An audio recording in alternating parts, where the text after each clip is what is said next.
In this video, it's all about the quarterbacks. Offensive coordinator Ryan Grubb spoke to the media on Thursday about the quarterbacks, and he opened up talking about the different levels of progression for each of the quarterbacks. Here's Coach Ryan Grubb on Thursday. All these guys, I think they're in different levels of their progression as quarterbacks in college. And I think that all of them, just like any position, have a lot of different strengths. I think that right now Ty is continuing to show a ton of command. I thought he did a better job today than the other two guys with that. So he continues to progress as a leader, and Keelon's ability to see the field and just his vision, his innate ability to make a play, even potentially when there's not one there, is a really, really high level. And then Austin just has elite arm talent, a big guy that's strong and can power through things. I think when you look to the quarterbacks, clearly you have three different quarterbacks, right? Ty, who's been here. You got, Austin Mack, who's just the massive frame. And then you got Keelon Russell. By the way, that opening, they were throwing some absolute dimes, right? So I think kind of going in, Coach Ryan Grubb, what he's going to talk about next is he wants to see consistency from these guys and them being able to move the offense downfield. It's only day two. They're not even in full pads. But coming up, Coach Ryan Grubb will talk about what he wants to see from these guys as we go forward, and it has to do with consistency. Take care of the ball. You got to be a guy that can move us forward. I think, one of the biggest things that we're stressing right now is minimizing negative yardage plays. Starts with us, making sure we got the right mic points on protection or run scheme. So make sure the ball is moving forward and the O-line's on the same page, and then, making great decisions with the football.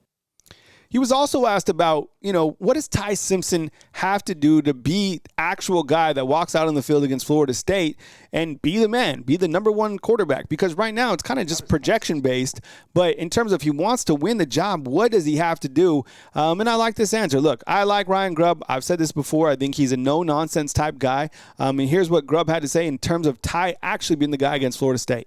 Go from the guy who, if he had to start a game tomorrow, would be the guy to being the guy who's just period the starting quarterback. He's got to do it every day between now and Florida State. When we start that preparation, and just whoever that person is has got to come out and be able to show that it's clearly him. And that's what this football team needs. And all three of those guys know that. And so I think being able to show up and do that every day and not waver in and out of the type of player he is, the type of decision maker he is, the inconsistencies that a young quarterback would show, or a quarterback that's not ready to start. So as long as Ty can do that, or one of the other guys, that's going to be the player that's going to start a quarterback. I think looking at the quarterbacks, and particularly talking about Ty, look, I'm not talking about like him being like a game manager or whatever. I just feel that Ty doesn't necessarily have to do every single thing this season, right? Are you with me? I think he just has to get the football out to the weapons that Alabama has. I think last year's quarterback probably felt that he could do everything, whereas this quarterback, while he can do a lot of different things, specifically with his feet as well, Ty, I think that if Ty gets the ball out to the weapons, right? Isaiah Horton, Ryan Williams, Jeremy Bernard. You see Rico Scott ran at 23.5 miles per hour. That's crazy, right? Jalen Hill's back. The running backs, look, follow Ryan Grubb's playbook, get the ball out to your weapons, and hopefully the offensive line can protect. And there we go. Grubb was asked about when does he want a time frame in terms of naming an ideal starter. Now, he was open and says that, look, he wishes that, they had already named the starting quarterback. Here's Grubb on Thursday. Yesterday, if I'm being honest. But you got to let it run its course. It's not there yet. And we've been through this before more than once, and you just got to let it run its course. We got a pretty detailed plan on how we'll figure those things out, and the information that we share with the guys every day. And when it's the right time, we'll be ready to pull the trigger. I love the quarterback room. I really do. I like the fact, too, that there's only 3 quarterbacks on the roster, right? I know John Gazzaniga is there. I think he's more of a walk-on. But, when you have 3 guys, I think it provides a really good quarterback competition. I don't think there's anything wrong with competition at all. I think competition makes every single thing better. Now, Ty certainly out in front. This is a damn good ball. These guys have been throwing some nice passes, and I get it. It's against air. You or me could probably go do that out there, but we want to see that consistency. I personally think that it's going to be Ty who goes out there against Florida State, and I want to root for Ty. I love the story of him, but I want it to be a guy who has earned the job, right? And I don't think if you're pulling for Ty, that doesn't mean that you're pulling against someone else. Like, you're not pulling against Keelon Russell and you're not pulling against Austin Mack. I just think, let's have the best guy be the quarterback. And honestly, I do not care who that is. Regarding Keelon Russell, man, I love the story about this, and I think one of the most tragic stories this summer was a young man lost his twin sister. So to see the resiliency of this young man right here, man, just, prayers continue to him and his family. But, Coach Saban always said the freshmen who were able to play when their name was called were players that were mature.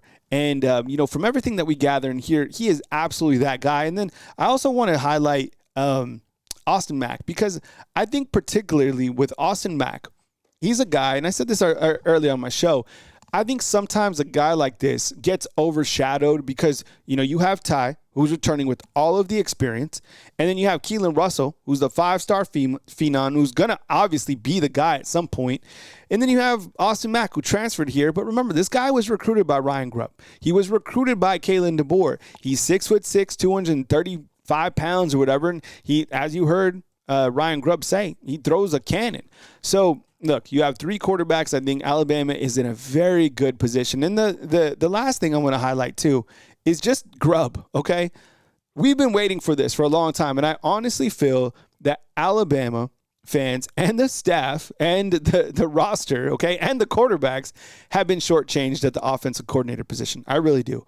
I think after Steve Sarkisian, it went down, the wrong way. The trajectory was not how we want it to go. And you had Bill O'Brien, you had for two seasons, you had Tommy Rees, you had Nick Sheridan. The later two weren't ready to drive the Bugatti. I think that this guy is ready to drive the Bugatti, and I think he's got to be hungry. I think that Ryan Grubb and with Coach Kalen DeBoer, both of those guys went through a big learning year last year. And particularly, they were away from each other. So the familiarity is going to bring these guys together, and they're already going to, be ready to go right now. But I think like Ryan Grubb coming here, he was in the NFL. He's going to bring some of that verbiage to Alabama football. And Kalen DeBoer, he already has the tracks laid. Now, I think one of the things that we want to talk about before I bounce out is I think we had a clip here of Jam Miller catching a football. I just want to show that because, number one, Jam could catch the ball. But if I can't find it, I'll still highlight my point.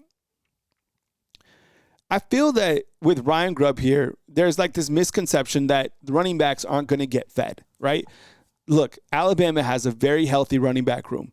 Jam Miller, while he can catch the football out of the backfield, I think that the running backs are going to balance out this offense. Now, I feel it'll probably be, this is a good question for you, by the way. You think Alabama's more like 60 pass, 40 run, something like that? Does that seem fair to say? I don't think it's going to be like 70 pass, 30 run. I really don't. I don't think you have a 1,000-yard running back because of, the running backs on the roster, but the running backs are going to get fed. And I think there's this misconception because you got Ryan Grubb, you're not going to have guys that can run the ball. I think that's, anything further from the truth. But I hope you guys enjoyed this video. It's fun watching the quarterbacks do their thing. Can't wait to see these guys continue to progress and the competition play out as we go into Florida State. Please drop a thumbs up on this video. I really appreciate you guys being here. Thanks for watching the content. Video courtesy of the University of Alabama. Coming to you from beautiful Tuscaloosa, Alabama. Kyle Henderson of Bama Football on YouTube. Appreciate you guys.